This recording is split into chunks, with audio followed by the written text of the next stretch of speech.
know this story, or you think you do. The most beautiful daughter of the most famous family in America, a father terrified of scandal, a secret operation in November of 1941 when she was 23 years old, and then silence. Every version of Rosemary Kennedy's story ends on that operating table in Washington. Here's what none of them tell you. That's where her story actually begins. Rosemary outlived the father who ordered that operation by 36 years. She outlived the brother who became president by more than 4 decades. And the sister who finally came back for her started a movement in her backyard that now reaches millions of people around the world. They called her the Lost Kennedy. She wasn't lost. She was right there, in a small house in Wisconsin for 56 years. And somebody was with her the whole time. In the next 16 minutes, you'll hear the surgeon's own recorded account of what happened in that operating room. You'll learn why her father, in the 28 years he had left, never visited her. Not once.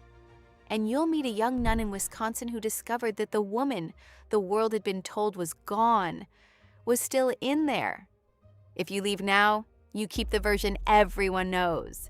Stay, and you'll learn what the Kennedys spent 40 years making sure you never would. This is her untold story. And this is the untold part of the most told story in America. Rosemary Kennedy was born on September 13th, 1918, at her parents' home in Brookline, Massachusetts, the third child and the first daughter of Joseph and Rose Kennedy. Her birth went wrong before it began. The doctor was delayed, held up by the Spanish flu epidemic that was burying Boston that fall. The nurse, trained never to deliver without a physician, physically held the baby back for 2 hours. The family would always believe those 2 hours cost Rosemary oxygen and cost her the quickness that came so easily to her brothers. She grew up in a family that kept score, dinner table quizzes, sailing races, a father who told his children that second place was losing. Rosemary couldn't keep up, and everyone knew it, and nobody said it. She was placed in convent schools, tutored privately, moved quietly from institution to institution, while her brothers collected trophies. But here's what the tragedy version leaves out. Rosemary kept diaries, and they survive, page after page in her careful, labored handwriting. Dances, teas, a trip to the opera. Boys she thought were handsome.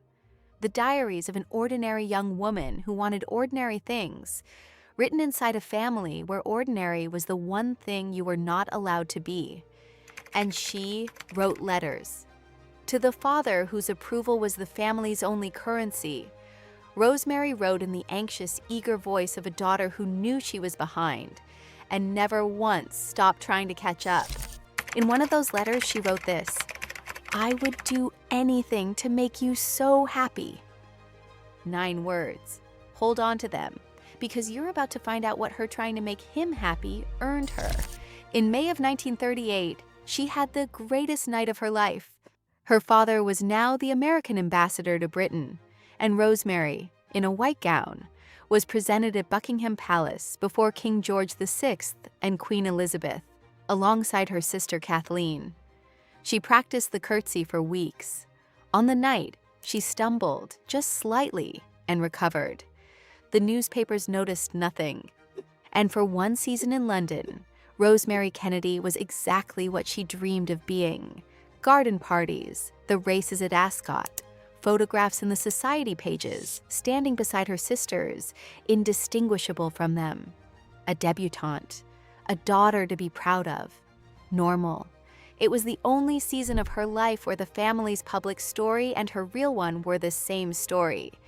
It didn't last. As she entered her 20s, something changed. The sweet-tempered girl became volatile, outbursts, rages. And at the convent school in Washington, where the family had placed her, she began slipping out at night. To her father, a man building his sons toward the presidency, a daughter with a disability who could not be controlled, was not a medical problem. She was a threat. Joseph Kennedy went looking for a solution. he found two doctors at George Washington University Hospital, Walter Freeman and James Watts. They were pioneering a new procedure they believed could calm difficult patients. It was called the prefrontal lobotomy. Understand what that meant in 1941. The lobotomy wasn't fringe medicine. It was the coming thing. Its inventor would win the Nobel Prize just 8 years later. Walter Freeman would go on to perform more than 3,400 of them before the medical profession abandoned the procedure in horror. But when Rosemary was wheeled in, only a few hundred had ever been performed anywhere. And according to one Kennedy biographer, she was probably the first person with an intellectual disability in America to receive one. She wasn't a patient at the frontier of medicine. She was the experiment. In November of 1941, without telling his wife, Joseph Kennedy authorized them to perform it on his 23-year-old daughter. Years later, in a biography of Joseph Kennedy, Dr. Watts described the procedure himself. Rosemary was given only a mild tranquilizer. She was awake. We went through the top of the head. I think she was awake. As they cut, the doctors asked her to talk, to count, to recite the prayers she knew by heart. They were using her voice as their guide, cutting until the responses changed. And then her words began to fade. And then they stopped coming at all. And the doctors stopped cutting. What was left when she woke was not the Rosemary who had curtsied for the king. She couldn't walk. Her speech was reduced to fragments. Decades of learning, the diaries, the dances, the labored progress of a young woman who had fought for every inch of it, gone.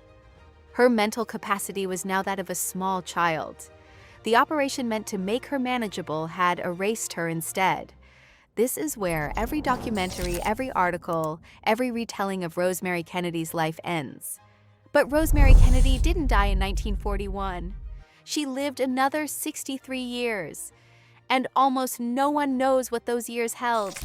If stories like this one matter to you, the ones history decided weren't worth finishing, that's what this channel is for, and subscribing helps us keep telling them.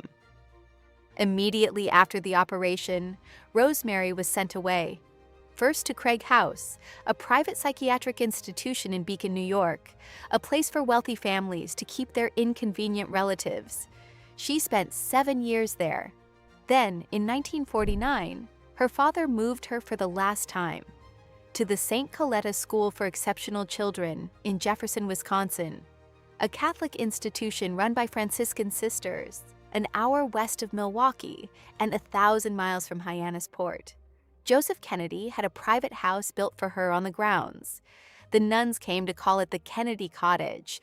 2 nurses were assigned to her around the clock. She had her own car to be driven in. Later, a dog. It was comfortable, it was quiet, and it was exile. Her father wrote the checks that paid for all of it every year for 20 years. And there's a detail in the timing that history rarely notices.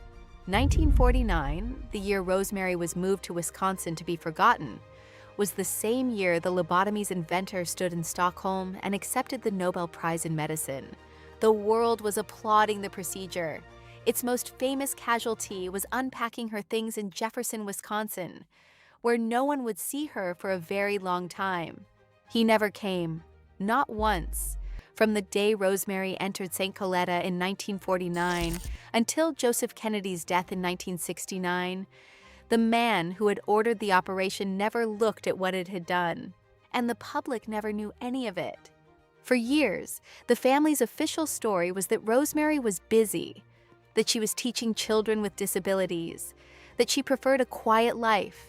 The truth about the lobotomy stayed buried for decades. It didn't fully reach the public until the 1980s. Rosemary Kennedy became the most famous woman in America that nobody had seen. The early years in Wisconsin were bleak, and honesty requires saying so. Accounts describe a woman who could sit motionless for hours, staring at a wall. The physical therapy at Craig House had returned only partial movement to one arm. This was the wreckage the operation left, and no amount of Wisconsin quiet was going to undo it. But hidden is not the same as alone, and wreckage is not the same as gone. because into that silence came the sisters of Saint Coletta, and one of them, a Franciscan nun named Sister Paulus, became Rosemary's caretaker and stayed with her for decades. Not out of duty. The record her family left behind makes that clear. Out of love, through Sister Paulus and through her young niece, who visited Rosemary regularly for more than 30 years and wrote it all down, we have something the tragedy version says shouldn't exist. A portrait of Rosemary in those hidden years. She loved car rides with the window down. She loved music. She loved swimming. One of the few things from her old life that stayed in her body after the operation. She worked with her hands. A woman came regularly to help her shape and paint small ceramic pieces, and she made them for years. She could be stubborn. She could be affectionate. She had favorite people, and she let you know if you weren't one of them. The world had been told she was gone. The people who actually knew her knew better. There was a person in that cottage. There always had been. I want to be honest with you about something I hit while researching this because it stopped me cold. I can't tell you exactly when Rosemary's mother first visited her in Wisconsin. Some accounts say nearly 2 decades passed. The account from Sister Paulus's own family suggests Rosemary went essentially unvisited until the early 1960s. The sources disagree, and they can't all be right. And then it struck me. That's the real finding. Her abandonment was so complete that nobody considered it worth recording precisely. For a family whose every dinner party made the papers, no one wrote down how long they left her there. What broke the silence wasn't a change of heart. It was a stroke. In December of 1961, Joseph Kennedy was left paralyzed and unable to speak. The man who had decided, alone, that Rosemary should disappear could no longer decide anything. And almost immediately, her siblings began to find their way back to Wisconsin. Her sister Eunice led the way. And Eunice Kennedy Shriver didn't just visit, she went public. In 1962, she wrote a magazine article revealing to the country that her sister was, in the language of that era, mentally retarded. It's hard to overstate what that meant at the time. Families like the Kennedys did not admit such things. President's sisters did not have disabilities. Eunice put it in print with her name on it. She didn't mention the lobotomy, but she ended the lie. And that same year, in her own backyard in Maryland, Eunice started a summer day camp for children with intellectual disabilities. She called it Camp Shriver. She ran the drills herself in the pool on the lawn. Camp Shriver grew and grew, and in July of 1968, it became something bigger. At Soldier Field in Chicago, 1,000 athletes gathered for the first International Special Olympics Games. Today, the Special Olympics serves millions of athletes in more than 170 countries. Eunice spent the rest of her life saying, in every way she could, where it came from. It came from Rosemary. Her brother acted too. In 1961, in his first year in office, President John F. Kennedy convened the first presidential panel in American history on intellectual disability, with Eunice pushing it forward from inside the White House. And in October of 1963, 1 month before Dallas, he signed the first major American legislation on the subject, moving the country away from warehousing people in institutions and toward community care and research. The President of the United States changed the law of the land in part because of what his own family had done to his own sister, in secret, in 1941.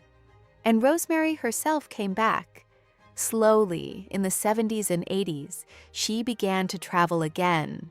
To Eunice's home in Maryland, to Hyannisport, where she'd sailed as a girl.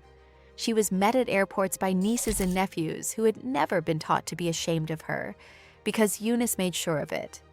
The woman hidden for a generation spent her last decades as what she should have been all along: family. Rosemary Kennedy died on January 7, 2005, at Fort Atkinson Memorial Hospital in Wisconsin. She was 86 years old. Her brother Ted and her sisters were at her bedside. She had outlived her father, her mother, and 4 of her 8 siblings. She entered that hospital as the hidden Kennedy. She left it mourned by name on the front page of every major newspaper in America. And the family that once hid her had by then stopped hiding what Wisconsin had meant. Years earlier, they'd given Saint Coletta a gift of $1 million in honor of their mother's 93rd birthday. And in their statement after Rosemary's death, they said the sisters who had cared for her had become, in every real sense, part of the family. The nuns nobody was supposed to know about were thanked by name, in public, by the Kennedys. Think about the arithmetic of her life. 23 years as Rosemary, 63 years as a secret. And out of those hidden years came the Special Olympics, a transformation in American law, and a slow revolution in how this country sees disability.